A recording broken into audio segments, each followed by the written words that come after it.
what duties and responsibilities do you have with your job? Okay, well, here at Castle Rock, I'm the park superintendent, and I oversee Castle Rock State Park and the Loudon Miller State Forest. Well, then I also have Loudon State Park too, which I just was assigned to this last spring because there's no other staff there. So I basically manage the operations of the facilities, from our budget to paying our vendors to purchases, making up work schedules for the staff, taking care of work projects that need to be done, and also then I have to take care of most of our reports that are required. We have monthly reports and some weekly reports. Revenue from campgrounds have to be collected and counted and accounted for and deposited, and attendance reports. What else do we have? Vehicle reports, fuel reports, volunteer reports. So I do all that stuff. We do have some when we have hunting season, we have wildlife reports or hunting reports where we record, the hunters record how many hours they hunt and stuff when they're out here, and they write down what they harvest, whether it's squirrels, turkey, or deer, and then all those figures we compile, and those get sent on to our wildlife biologists so they can keep track of what's being harvested out of the park as far as wildlife species and things. What are some of the sort of projects you guys have been working on, like, lately? Well, due to some of our staff reductions and budget cuts, right now we are just not working on anything new. We're just taking care of what we have, just basic maintenance. Well, the last few days, the one staff that I have, and we have one seasonal person that's still here for a couple of weeks, they've been working on our hiking trails, going out and fixing eroded areas that got washed out. They're putting gravel back in and leveling some areas and things like that to take care of some of the erosion on the hiking trails right now. Since our mowing is pretty well over for the season, and we'll focus on some of these other areas. The other day they're cutting exotics, which were, we have a lot of what are exotic plants that are not native to Illinois, and they're taking over some of our areas here at the park, so we try to go out and cut those, and then we sometimes we'll apply a pesticide to kill the roots and stuff on those. We got autumn olive, honeysuckle, multiflora rose, buckthorn. Those are probably four of the major ones that are just invading the parks, and what they do is they take away some of the areas where the native Illinois plants might have grown and stuff. They just actually just push them out, you know, or keep them from reproducing and things. So we try to, when we have time, go out and get rid of some of that stuff. So that's what the guy's been working on this week. Next week, well, like I say, we'll be closing some of the facilities down, taking the boat docks out, bringing in picnic tables that need work for the winter. That's one of our winter projects, is repairing picnic tables. We do some sign work in the winter, painting signs, and we repair a lot of our equipment in the winter time too. But also we get, as part of my job too, I deal with public relations as far as people that come in the office door when we're here, try to answer their questions, give them a brochure. But I get a number of emails each day from people that have questions. They want to know about, right now I'm getting a lot on hunting, a lot of hunting questions on email. We'll get letters in the mail wanting brochures and information on the park, and phone calls too, so we handle all of those. Are there like set aside areas for hunters then at the parks? Yes. They have to go into, it's maybe zoned off? Right, we have designated areas that the hunters can hunt at, and we have designated parking lots that some of them park at to hunt from. So we have hunting information sheets that we give up to our hunters, and they're available at our parking lots for them to pick up and review and stuff, and it shows a map of where they can and can't hunt and stuff. So right now, deer archery season is open on the south end of Castle Rock, and so there's bow hunters been out there. The Loudon Miller State Forest also has archery hunting open right now. Castle Rock, well, that's one of your other questions down the line. I'll tell you a little bit about the park when we get down to some of the history of it. But with the staff that we have now, it's just, it's been a struggle just to keep up with just the everyday routine maintenance of the facilities. So, how long have you been living here? Well, I've been working here about 34 years. I came to Castle Rock before the park was even open. I was some of the first staff here. There was 3 of us that started back in the late 70s. And the park was not officially opened at that time, but in 1978 the park was dedicated and open for the public to come out and use. So it's been open since 1978. So I've been here since that time and a couple of years before. So. What's your favorite thing about your favorite aspect of doing what you do and living out I here? think, well, I like being outside, so that's one of the benefits of it, but it's the variety of work. You know, we're not doing the same thing every day. Like sometimes if you're in a factory or something, you're pushing the same button or doing the same job day after day, and this is just a variety of things. A lot of our work changes with the seasons, so it provides a variety of different things for us to do, and like I say, it gives us the opportunity to be outside a lot, which I really enjoy. So. This is beyond this. Would you mind sometime, if you had a project going on, letting Shelby know? We could maybe film some people working on some of the projects that you guys do around here. That's not a problem. I'm not sure we'll have anything else much this year or anything, but it's possible. Yeah, we'll be carrying over to next spring. Okay. So. Yeah, that would be fine. Yeah, I see Shelby quite a bit, so she can keep reminding me. Cause but yeah, that wouldn't be a problem. Thank you. Could you tell us some of the history of the parks and who created them? Okay.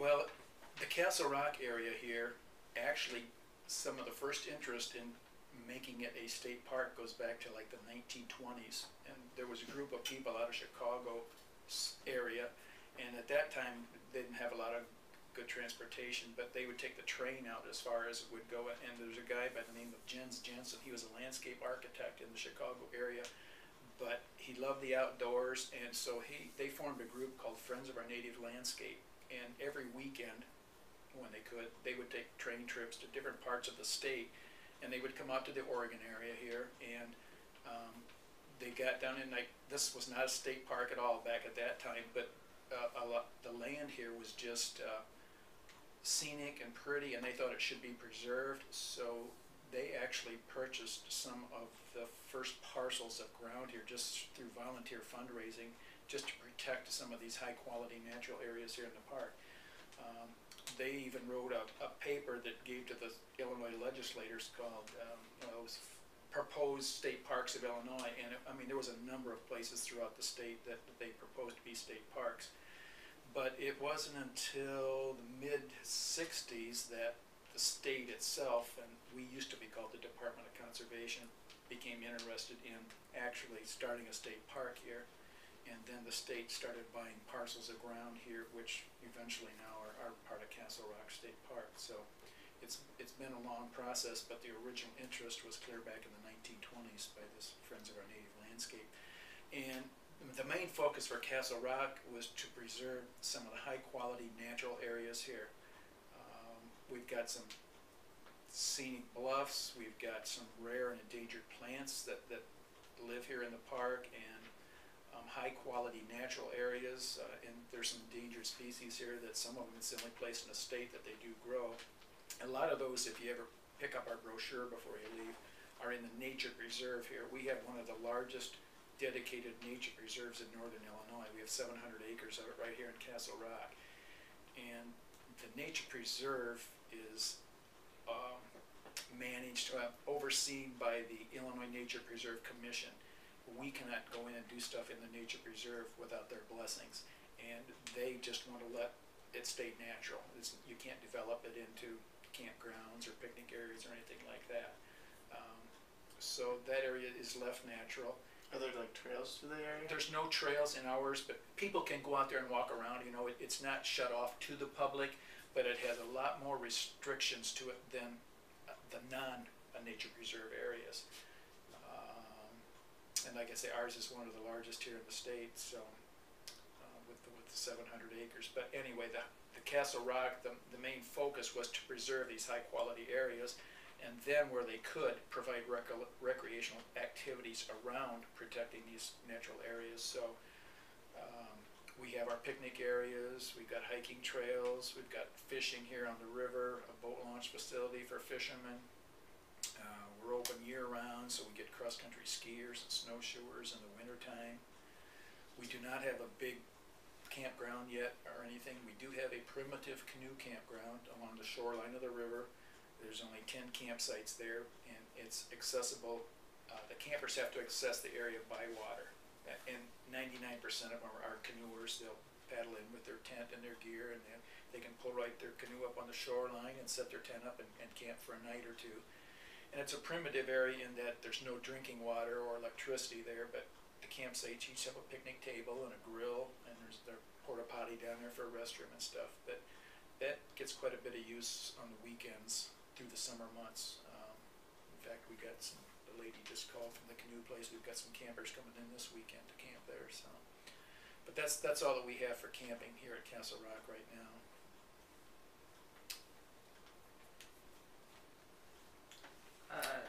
So how would you say, how do the parks help Oregon? Well, I think they bring a lot of tourist money into the area with, well, we have White Pine, we have 3 state parks and 1 state forest within like 12 miles of each other here. And they do bring a lot of tourist revenue into the Oregon community. But it offers people here just a variety of recreational opportunities, whether they want to go over to White Pines and stay at the lodge over there, or fish over there, hike, or do the same thing here. We have the hunting programs that's close by. We've got the White Pines has camping also, but the big campground up at Loudon. So I think it just provides the people of this area just with so many opportunities for outdoor recreation and opportunities that really don't cost much. I mean, it doesn't cost to get into your Illinois state parks. If you're going to fish, of course, you need a fishing license. If you're going to hunt, you need a hunting license. But other than that, these activities are free, and it's for people that like to come out and just walk around and be close to nature. I mean, these are ideal locations here because there's really some nice scenery. It's really a high-quality birding area for people that like to do birding. The Loudon Miller State Forest was noted a few years ago as being one of the highest quality birding areas in the state, with the migration of birds that take place mostly in the springtime there. So it's just a lot of, like the Loudon Miller State Forest, there's 20 miles of trail over there for people to hike on. And we have a 6-mile equestrian trail that people bring their horses out and they can ride the horse trail over there. And then all those trails are open for skiing in the wintertime. So the one thing I'll back up with the history of the park and forgot to tell you how the park got its name was, I don't know I know Shelby has. Have you guys been up on top of the Castle Rock at all? Okay. Well, the big sandstone rock down here along the highway is what the park is named after, and that is a St. Peter sandstone, and St. Peter sandstone underlies the entire state of Illinois, but only in a few locations does it actually come up to the surface where you can actually walk on it and stuff. And this is one of those locations. Starved Rock State Park is another area. But it is a very fragile sandstone. You can pick up a chunk of it and just crumble it in your hands. And that's one reason why we have the stairway boardwalk going up there. It keeps people off the rock surface itself and doesn't damage the rock anymore, but it also provides a safe access up and down the rock there. The Uniman Sand Company, which is our neighbors to the north here, that's what they're mining over there, is this St. Peter sandstone. It's really high quality sandstone, and they ship it all over the world for use in various products. But anyway, that's how the park got its name, from the big sandstone bluff down here.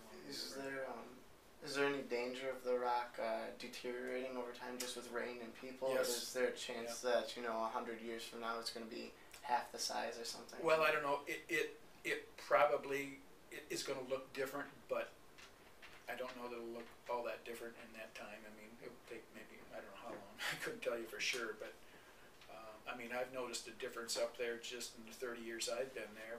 A lot of what I've seen is from damage, because we've had people get off onto the rock itself, and it doesn't take long for, if they're out there jumping on a ledge, to bust it off and things like that. So, but yeah, wind, rain, that is always erosion. That is always going to take place down there.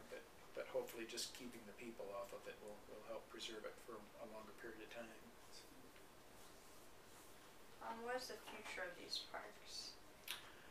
Well, right now, like I say, we're a state agency and we're funded with the state budget, and everybody knows how bad the state budget is, and we're being cut staff and budgets, and we're not getting new equipment and stuff. The parks are always going to be here, but I think you're going to see maybe a decline on some of the upkeep. Maybe they're not going to be maintained as well as they have been in past years. Maybe you're not going to see some new programs added because of cutbacks.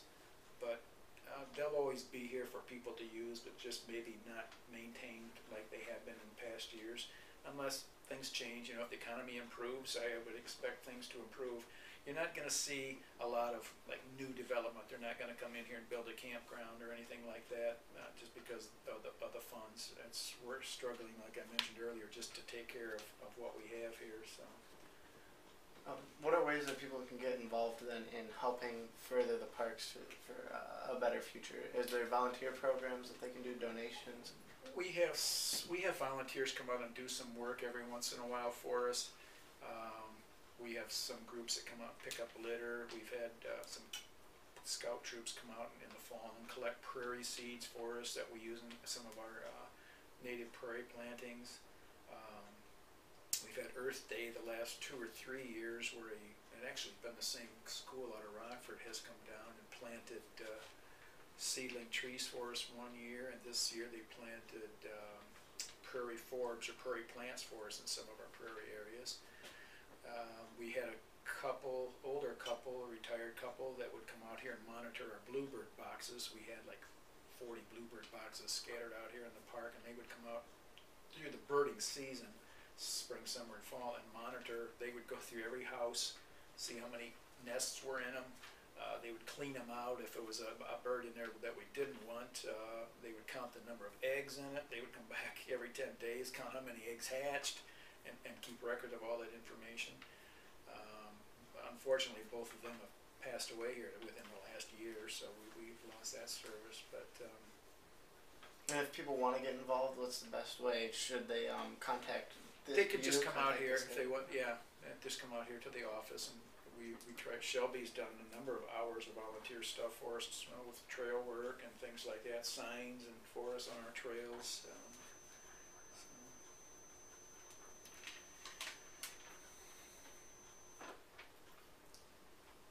Any last minute stuff you want to say? Oh, is that all the questions we have? You asked it, yeah, basically in a nutshell. Oh. Yeah, ask away if you got any other questions. So I have one more. So where do you see the park going? Well, like I say, right now I don't see any new programs or facilities. Like I said, the park will always be here for people to use, but there'll just be some cutbacks as far, I think, as maintenance and things like that. So. If you had the money, if the state had the money, where would you want to see the parks going? What direction would you want to see them play? Or what direction would you want to see them go? Well, I would like to see some more development or some more programs put on some of our sites. They've always talked about putting a campground here at Castle Rock, and it's never been feasible due to the cost of putting in campgrounds and everything. That would be a possibility. Coming in and just taking care of some of our existing facilities. Right now we got 2 or 3 of our picnic shelter roofs that shingles are flying off of them every time the wind blows, and we haven't had money to repair that stuff. We've got a well that's broke down up at the Aspen Ridge picnic area. We haven't had money to repair that. We've had part of our road washed out up here last summer with a heavy rain, and that's not repaired yet. I mean, it's not stopping people from using the facilities, but it's things that I would like to see taken care of. But as long as people keep using our facilities and let our legislators, representatives know that these parks are important to them. I don't know if you guys remember, but in 2008, Blagojevich closed the park here, so we were closed for 4 or 5 months till he was gone, and then Governor Quinn opened the parks back up. Well, Loudon was closed too, so, you know, that just hurts everybody, because it's not like, they don't spend a lot of money here to take care of the parks as far as state budget and stuff, and it doesn't cost people anything to come out here and use the facilities, you know, to go for a hike or something like that, so we need to keep the parks open and see that they're maintained so people have a nice place to come. Do you think that having like a fee for people to enter the parks, do you think that would help the parks like fix the roofs and stuff? Yeah, that would definitely that would be a revenue source, and they have looked at that. There is a large initiation cost with doing something like that, but after that, the revenue, you know, would eventually bring more money into us, I think. It'd be very difficult to do here at our site, because Highway 2 runs right through the park, and we couldn't have anybody collecting a fee at the boat ramp, at Castle Rock, at this road, at the Hunter parking lot. We have 6 different accesses off of Highway 2 here, let alone some on the back side of the park. But places like Loudon or White Pines, where you got one road coming in, yeah, you could have somebody maybe, you know, manning a check station or a house there when they come into park. And other than that, they may just go to a sticker, requiring people that come into the parks to have a sticker on their windshield. You know, for that you wouldn't have any staff required to, you know, actually stand there or sit there and sell permits or collect fees when people come in and out. So. But yeah, that would bring in revenue to Do you think this. you'd see a decline in people coming out, or would You know, I think the attendance would drop a little bit, but you know, the people that want to come out will pay that, and careful what I say. Sometimes some of the people that come into the park are the less desirable people that we want here, you know, that causes problems, are throwing our tables in the river or setting the deck on fire or whatever else they do when they come out.